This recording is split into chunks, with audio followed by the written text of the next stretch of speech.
Bismillahirrahmanirrahim. Saya dari kelompok 8 dengan anggota Cindy Syafana Putri, Devreya Syuga Nafats, Andini Claudia, dan saya Nurul Hikmah. Di sini saya akan menjelaskan teori-teori memori dan memori jangka panjang. Lokalisasi dan distribusi. Otak berperan dalam memori, khususnya cara memori disimpan dan diproses. Memori adalah fungsi penting otak yang melibatkan banyak area secara bersamaan. Penyimpanannya tersebar di seluruh otak, tetapi area seperti hipokampus, korteks, dan talamus memiliki peran besar, terutama dalam pengolahan awal memori. Hipokampus misalnya tidak menyimpan memori jangka panjang, tetapi membantu proses pembentukannya.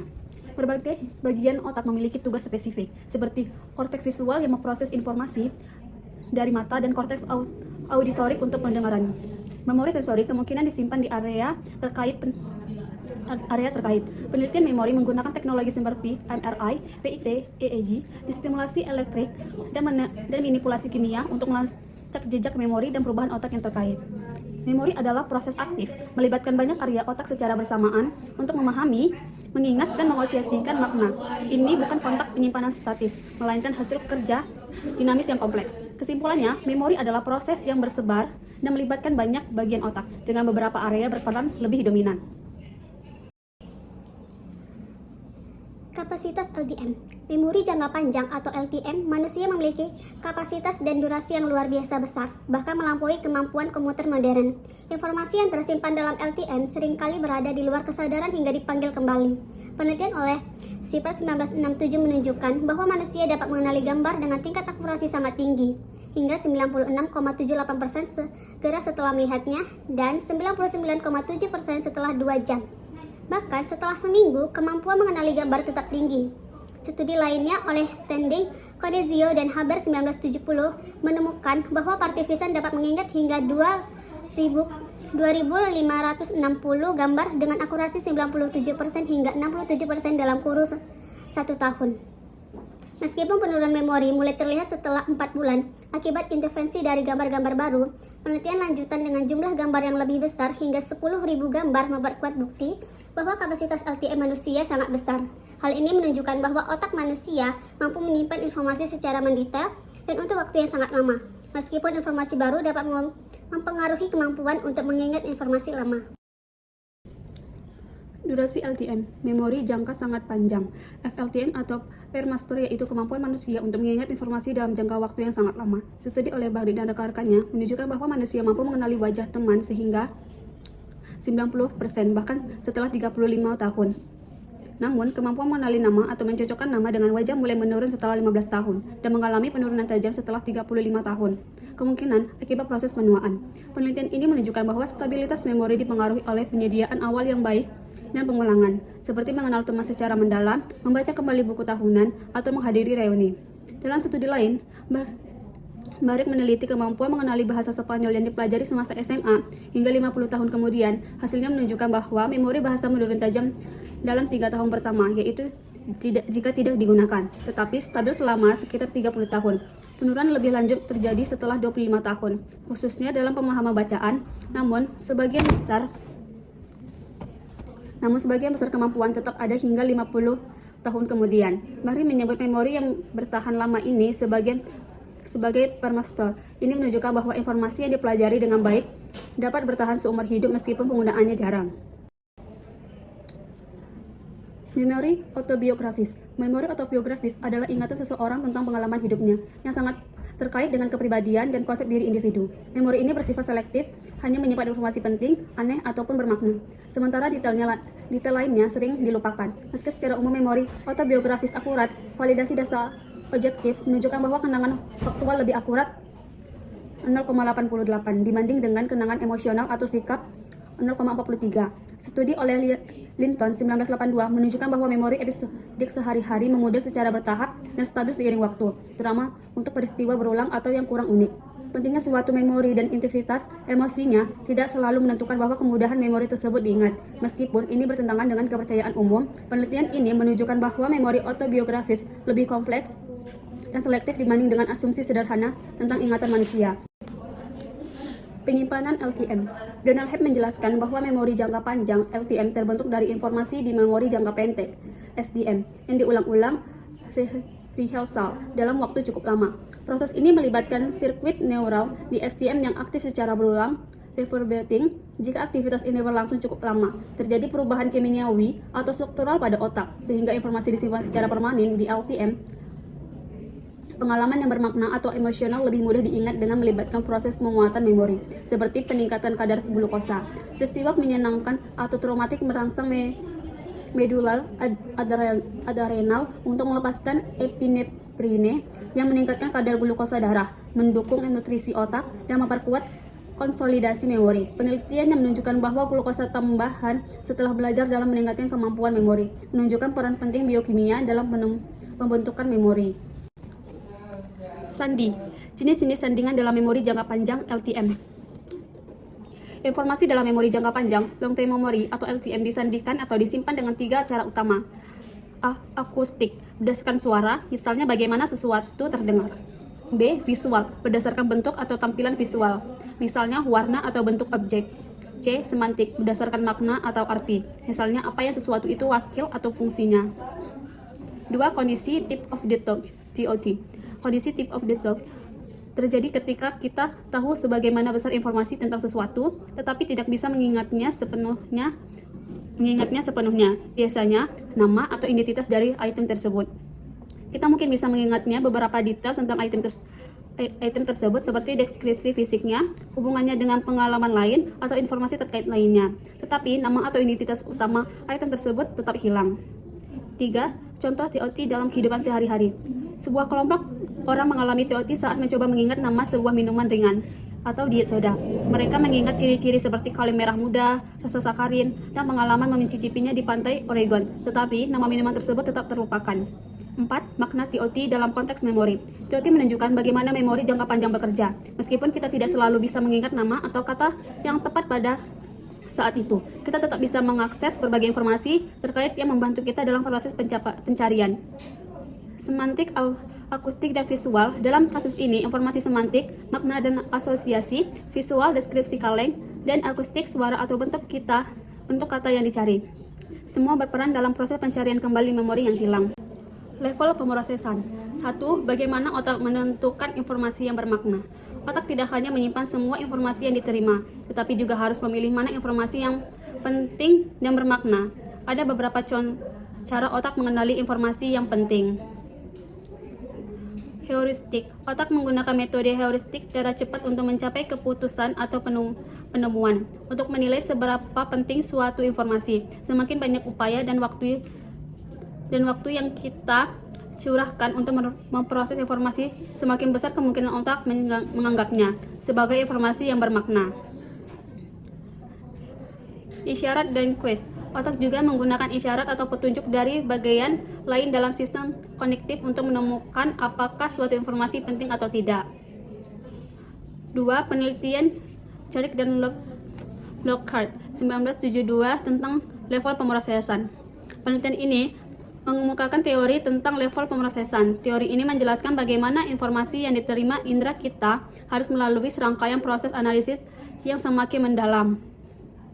Analisis dangkal. Pada tahap awal, otak menganalisis informasi secara sederhana, seperti mendeteksi fitur sensorik, misalnya garis dan sudut pada huruf.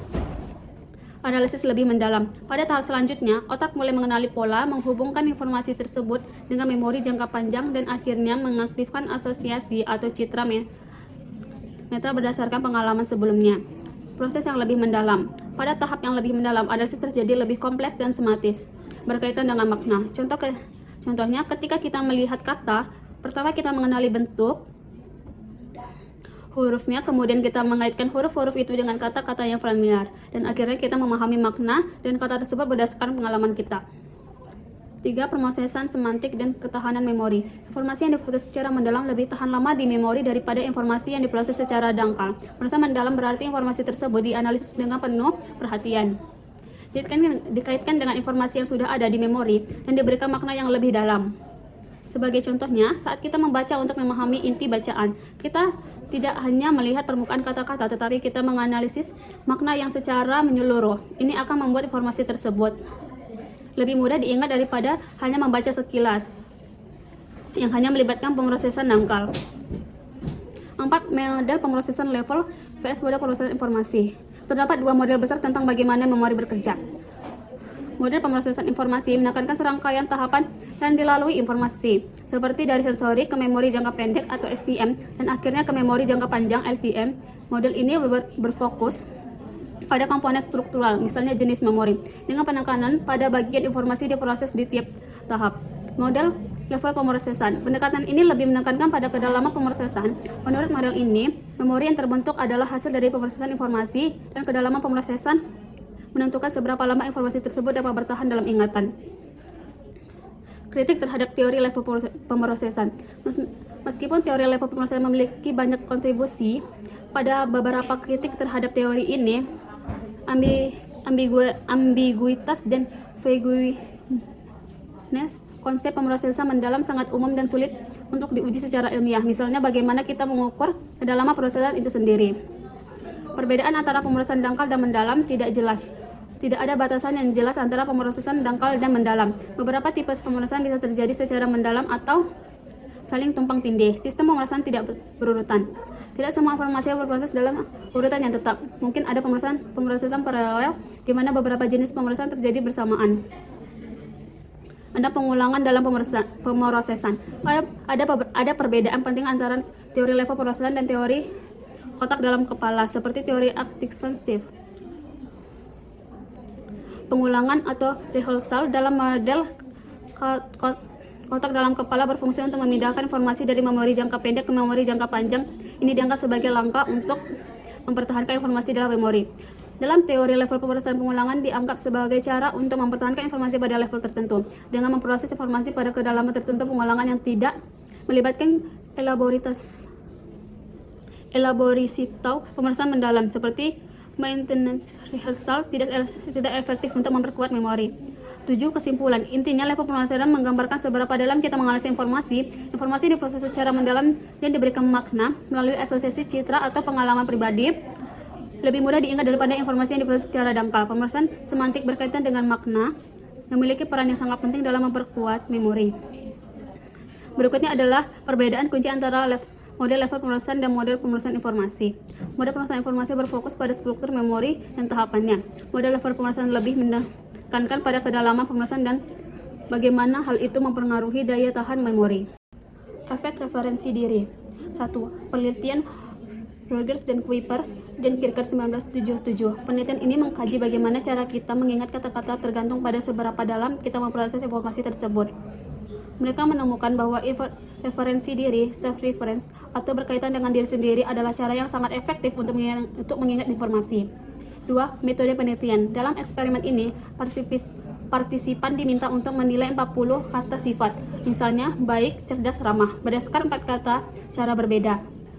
Tugas struktural, menilai apakah kata itu ditulis dengan huruf besar atau kecil. Tugas fenomenik, menilai apakah kata itu berima dengan kata lain. Tugas semantik, menilai apakah kata itu memiliki arti yang mirip dengan kata lain. Tugas referensi diri, menilai apakah kata itu menggambarkan diri mereka. 3. Hasil penelitian. Para penelitian menemukan bahwa semakin dalam cara kita memproses informasi, semakin baik kita mengingatnya. Berikut adalah urutan kemampuan recall, mengingat kembali. Kata-kata berdasarkan penilaiannya. Referensi diri, kata-kata yang terkait dengan diri kita sendiri diingat paling baik. Semantik, kata-kata yang dinilai berdasarkan arti sinonim diingat dengan baik.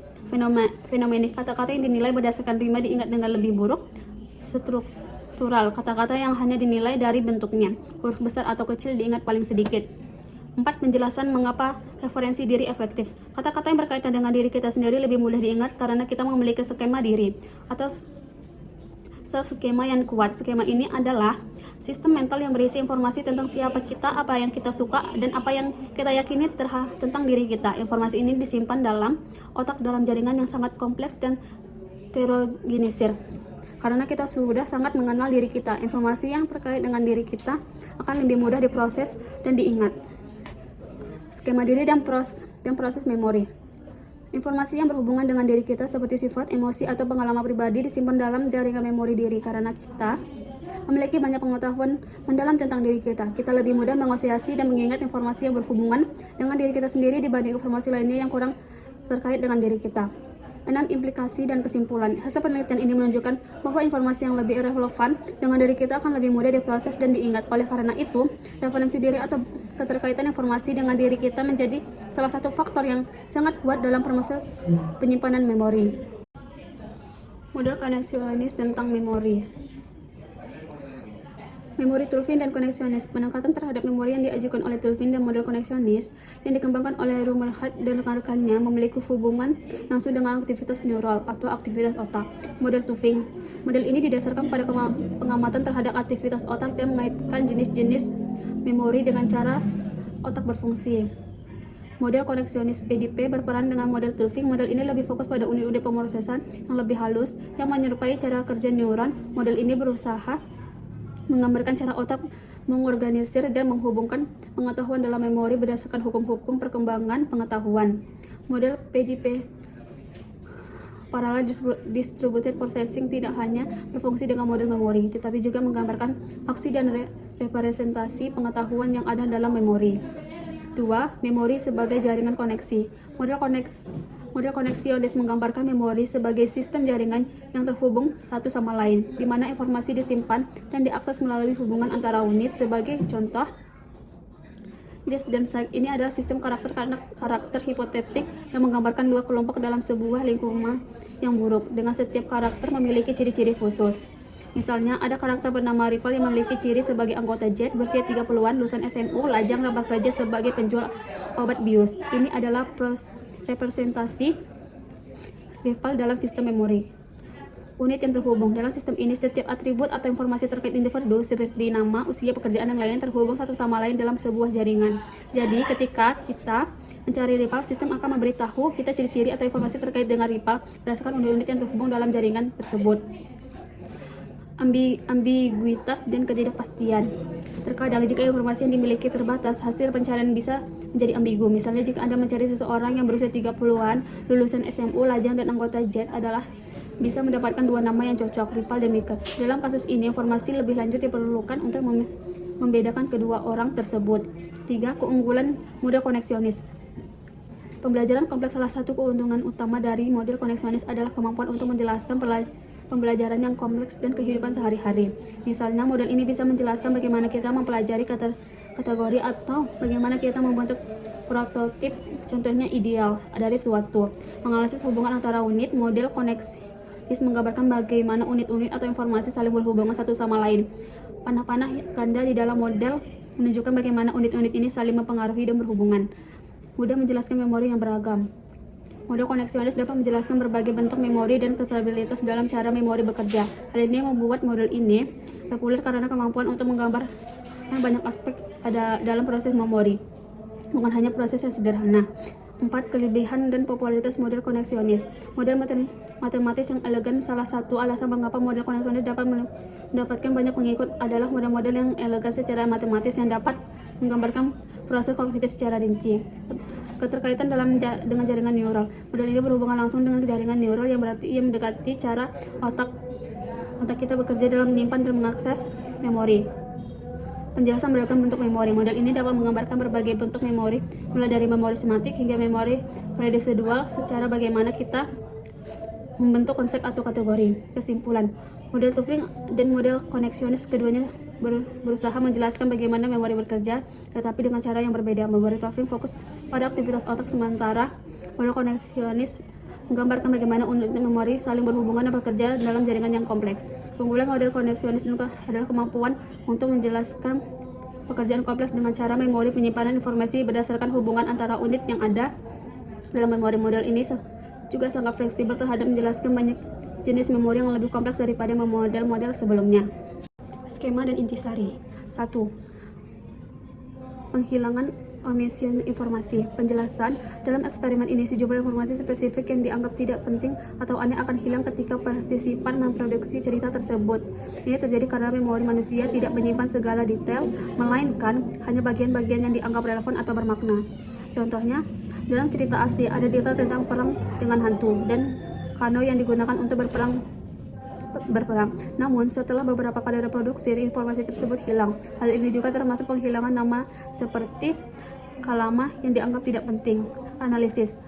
Ini menunjukkan bahwa informasi yang tidak sesuai dengan pengalaman atau aktivitas umum participant lebih cenderung untuk dihilangkan. Informasi yang tidak logis atau yang tidak dapat dikaitkan dengan pengetahuan atau skema yang sudah ada dalam memori mereka akan lebih mudah dilupakan. 2. Rasionalisasi. Penjelasannya, participant akan menambah atau mengubah bagian-bagian cerita agar lebih logis dan mudah dipahami. Ketika mereka tidak bisa memahami bagian tertentu, mereka akan mengisi kekosongan tersebut dengan informasi yang lebih masuk akal bagi mereka. Contohnya, dalam eksperimen, bagian cerita yang menampakkan tidak masuk akal bagi partisipasi, misalnya prajurit yang tidak merasakan sakit meskipun tertembak panah, cenderung dirasionalisasi. Partisipan mungkin menambahkan elemen yang lebih mudah dipahami seperti menambahkan dialog yang lebih familiar atau mengubah reaksi karakter menjadi lebih logis. Analisis hal ini mencerminkan bahwa memori kita berusaha untuk membuat segala sesuatu masuk akal dengan cara menyesuaikan informasi yang tidak konsisten atau tidak logis dengan skema yang sudah ada dalam memori. Partisipan tidak hanya mengingat apa yang terjadi, tetapi juga mengisi celah dengan apa yang mereka rasa seharusnya terjadi. 3. Tema dominan. Dalam rekonstruksi memori, tema-tema tertentu yang lebih kuat atau lebih relevan dengan pengetahuan dan pengalaman partisipan akan lebih mudah diingat. Tema ini akan membentuk kembali detail cerita hingga sesuai dengan pengetahuan dan pengalaman mereka. Contohnya, dalam cerita asli, tema mengenai perang dan hantu tidak begitu jelas partisipan. Namun, tema perang dan kematian lebih mudah dikenali sehingga elemen-elemen cerita tersebut cenderung lebih kuat dan lebih bertahan dalam ingatan mereka. Misalnya, bagian tentang hantu akhirnya menghilang dan fokus bergeser ke aspek kematian dan perjuangan. Analisis ini menunjukkan bahwa ingatan tidak hanya bergantung pada faktor-faktor yang ada, tetapi juga pada tema-tema besar yang sudah dikenali oleh individu. Skema yang ada dalam perkiraan kita akan berubah bagaimana kita mengingat cerita, dan detail-detail yang tidak mendukung tema utama cenderung hilang. 4. Transformasi informasi. Penjelasannya, kata-kata dan konsep yang tidak familiar atau tidak mudah dipahami oleh partisipan akan diubah menjadi kata-kata atau konsep yang lebih familiar. Ini adalah cara memori manusia mengatasi ketidaktahuan atau kebingungan terhadap informasi yang tidak dikenal. Contohnya, kata seperti kano diganti dengan perahu yang lebih dikenal atau partisipan. Ini adalah contoh bagaimana istilah yang tidak familiar diproses ulang dan diasosiasikan agar lebih mudah dipahami oleh ingatan. Proses informasi ini menunjukkan bahwa ingatan kita cenderung mengubah informasi agar sesuai dengan apa yang sudah kita ketahui. Hal ini juga memperlihatkan bahwa memori bersifat aktif dan dinamis, bukan hanya karena sekedar pemilihan informasi yang tetap. 5. Transformasi urutan cerita, sequence transformation. Dalam rekonstruksi memori, urutan peristiwa seringkali berubah. Berapa kali kejadian bisa diceritakan lebih cepat atau lebih lambat dari urutan aslinya. Perubahan ini dipengaruhi oleh cara individu memahami atau menafsirkan cerita. Dalam cerita asli, prajurit terluka dan kembali ke desanya, lalu meninggal setelah beberapa waktu. Namun dalam versi yang diceritakan kembali oleh partisipan, kematian prajurit tersebut cenderung terjadi lebih cepat dan urutan kejadian menjadi lebih ringkas dan difokuskan pada inti cerita. Ini menunjukkan bahwa ingatan kita lebih bersifat fleksibel daripada mekanisme yang kaku. Urutan peristiwa dalam ingatan kita dapat disesuaikan agar lebih sesuai dengan ekspektasi atau pengetahuan yang sudah ada, bukan sekedar mengikuti urutan yang sebenarnya terjadi.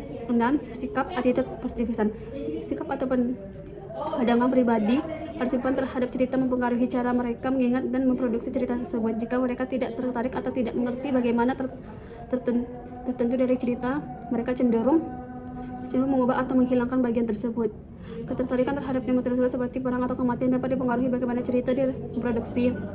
Elemen-elemen yang dianggap tidak relevan seperti bagian tentang hantu dihilangkan karena tidak sesuai dengan pandangan atau minat partisipan.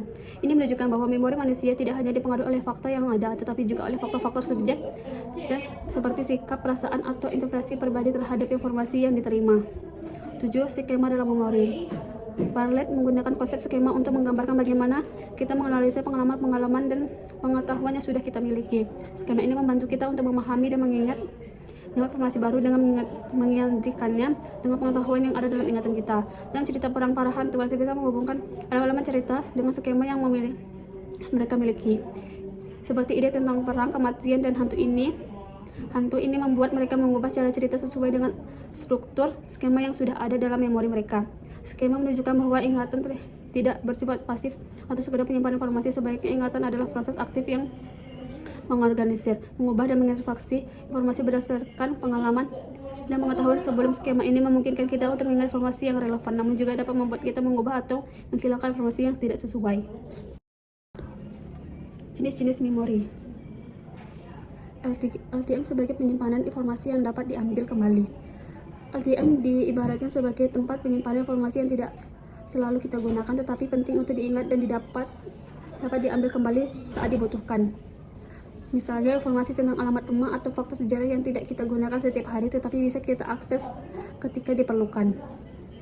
2. Kategori umum informasi dalam LTM. LTM menyimpan berbagai jenis informasi memiliki fungsi adaptif untuk membantu kita berinteraksi dengan lingkungan.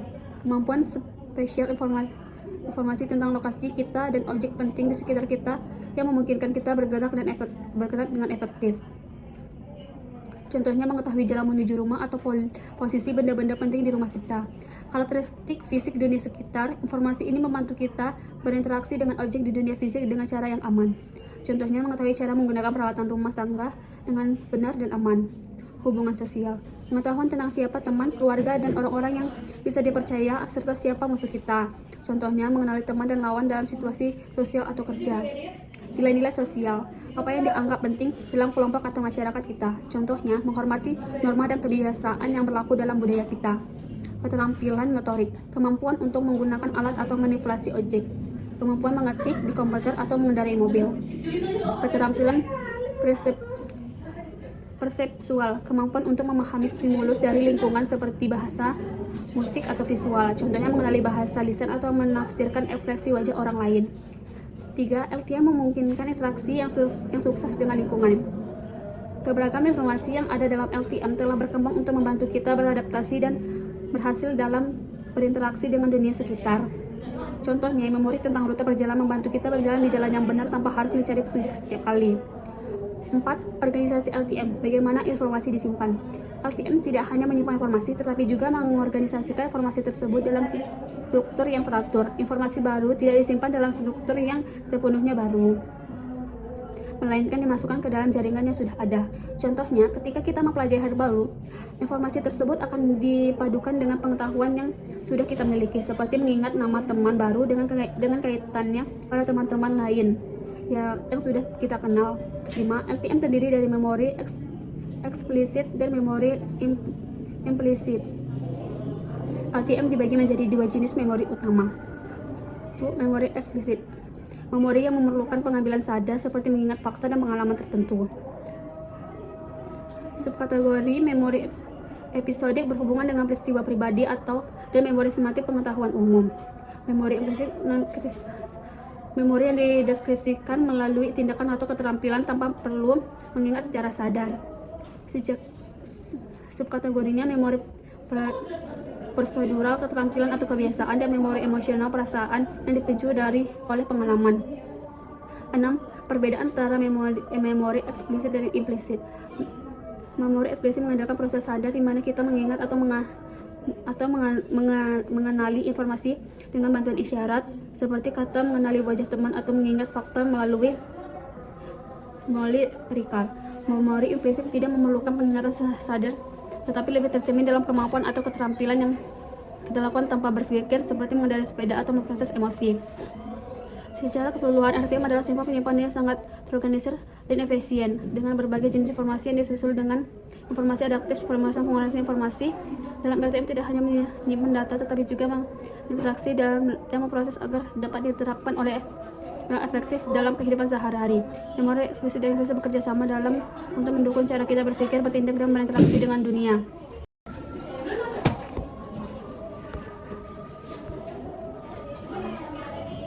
Memori autobiografis. 1. LTM tidak seperti gudang penyimpanan. Long-term memory LTM bukan sekedar tempat penyimpanan informasi seperti gudang. LTM memiliki fungsi kendali yang menghasilkan hanya informasi yang relevan dan bermakna yang mendapat perhatian lebih. Contohnya, informasi yang lebih penting atau sering digunakan akan lebih mudah diingat, sementara informasi yang kurang relevan atau jarang digunakan bisa terlupakan. 2. Memori autobiografis. Memori autobiografis adalah ingatan seseorang tentang peristiwa-peristiwa dalam hidupnya sendiri. Ini meliputi kenangan tentang pengalaman pribadi, emosi, dan sejarah hidup individu. Contohnya, ingatan tentang hari ulang tahun, kenangan masa kecil, atau peristiwa penting seperti kelulusan sekolah. 3. Keakuratan memori autobiografis. Memori autobiografis umumnya memiliki tingkat keakuratan yang tinggi, bahkan bisa dibilang sempurna. Ini terjadi karena ingatan tersebut terkait langsung dengan pengalaman pribadi dan emosi yang kuat. Contohnya, jika seorang ingat dengan jelas perayaan ulang tahun pertama mereka, ingatan tersebut biasanya akurat karena berhubungan dengan perasaan yang mendalam. 4. Kesulitan dalam memverifikasi memori pribadi. Memori autobiografis bersifat subjektif dan sulit untuk diverifikasi dengan data objektif. Misalnya, kita tidak bisa secara langsung membuktikan kebenaran ingatan seseorang tentang peristiwa masa lalu mereka. Contohnya, Anda mengingat sesuatu, kemudian suatu kejadian tertentu di masa kecil, tapi sulit untuk membuktikannya dengan bukti-bukti yang seperti foto atau dokumen. Studi Phillips 1981 untuk memverifikasi memori. Penelitian seperti Phillips 1981 mencoba memverifikasi kebenaran memori autobiografis dengan mewawancarai anggota keluarga dan memeriksa rekan-rekan objektif seperti rekam medis. Ini membantu membandingkan ikatan pribadi dengan data eksternal. Contohnya, seseorang yang ingat sakit tenggorokan pada tanggal tertentu bisa memverifikasi ingatan dengan bertanya pada keluarga atau memeriksa catatan medis. 6. Hasil studi korelasi memori anggota keluarga.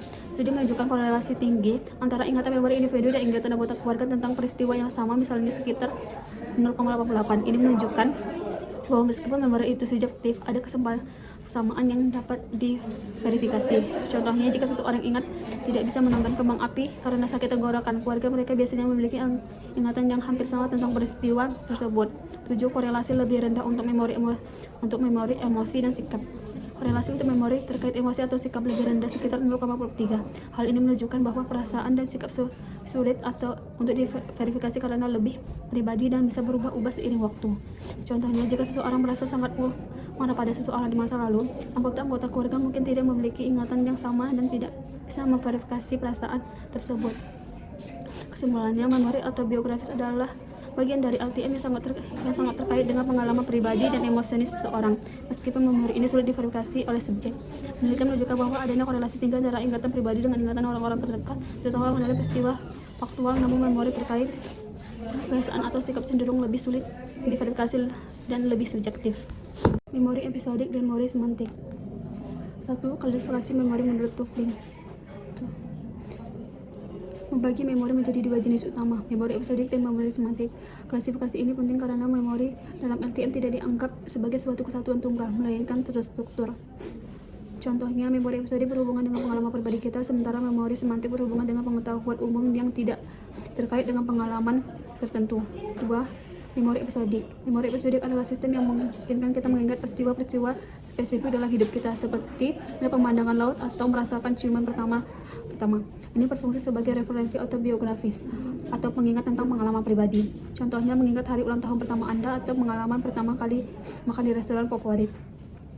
Karakteristik memori episodik rentan terhadap perubahan atau kelupaan karena informasi ini seringkali terpengaruh oleh peristiwa baru yang terjadi. 3. Memori semantik. Memori semantik adalah pengetahuan kita tentang kata-kata, konsep, dan ide-ide abstrak yang tidak terkait dengan pengalaman pribadi. Ini mencakup pengalaman kita tentang bahasa, peraturan, dan konsep-konsep yang lebih umum. Contohnya, memahami arti kata biru atau mengetahui fakta-fakta bahwa Paris adalah ibu kota Prancis tanpa mengingat pengalaman spesifik ketika pertama kali belajar tentang Paris. Karakteristik memori semantik lebih stabil dan tahan lama dibanding memori episodik. Ini berfungsi dalam pemecahan masalah, percakapan, dan memahami bacaan. 4. Perbedaan antara memori episodik dan semantik. Kedua jenis memori ini berbeda dalam hal isinya dan keberadaannya terhadap kelupaan. Memori episodik lebih mudah hilang karena pengaruh informasi baru, sementara memori semantik lebih tahan terhadap kelupaan dan tetap stabil dalam jangka panjang. Contohnya, kita mungkin lupa terhadap tempat kita pertama kali menggunakan kata biru. Setiap kata akan selalu mengingat arti kata tersebut. Sistem memori Tufling yang tersusun hierarkis. Tufling mengusulkan bahwa memori manusia terdiri dari 3 sistem utama yang disusun secara hierarkis: memori prosedural, memori semantik, dan memori episodik. Sistem yang lebih rendah, misalnya prosedural, mendukung dan mempengaruhi sistem yang lebih tinggi, semantik dan episodik. Contohnya, memori prosedural adalah dasar kemungkinan kita melakukan tugas-tugas otomatis seperti mengendarai mobil. Memori semantik menyediakan pengetahuan yang kita butuhkan untuk memahami peristiwa, sementara memori episodik mengingat kita pengalaman spesifik. 6. Memori prosedural. Penjelasannya, memori prosedural adalah bentuk memori terendah yang menyimpan informasi yang terhubung stimulus dan respon, misalnya bagaimana kita mengendarai sepeda atau mengetik di komputer. Ini disebut juga memori asosiatif karena berfokus pada hubungan antar hal. Contohnya saat mengendarai mobil, Anda tidak perlu melakukan langkah teknis, misalnya menekan pedal gas atau rem, karena ini adalah bagian dari memori prosedural. 7. Hubungan antara memori prosedural dan sematik dan episodik. Dalam sistem hierarkis ini, memori prosedural menjelaskan memori sematik yang pada gilirannya mendasari memori episodik. Meskipun tiap sistem memiliki fungsi unik, mereka saling mendukung satu sama lain dalam pengalaman informasi dan pengalaman. Contohnya, memori prosedural membantu kita melakukan kegiatan sehari-hari secara otomatis. Memori sematik memberi kita pengetahuan tentang dunia dan memori episodik memungkinkan kita mengingat pengalaman pribadi dan yang berharga. Turvey mengklasifikasi memori menjadi memori episodik, memori sematik, dan memori prosedural yang semuanya berfungsi secara terpisah tetapi saling mendukung dalam kehidupan sehari-hari. Memori episodik menyimpan pengalaman pribadi, memori sematik menyimpan pengetahuan umum, dan memori prosedural menyimpan keterampilan praktis dan kebiasaan. Ketiganya membentuk sistem memori yang kompleks dan adaptif.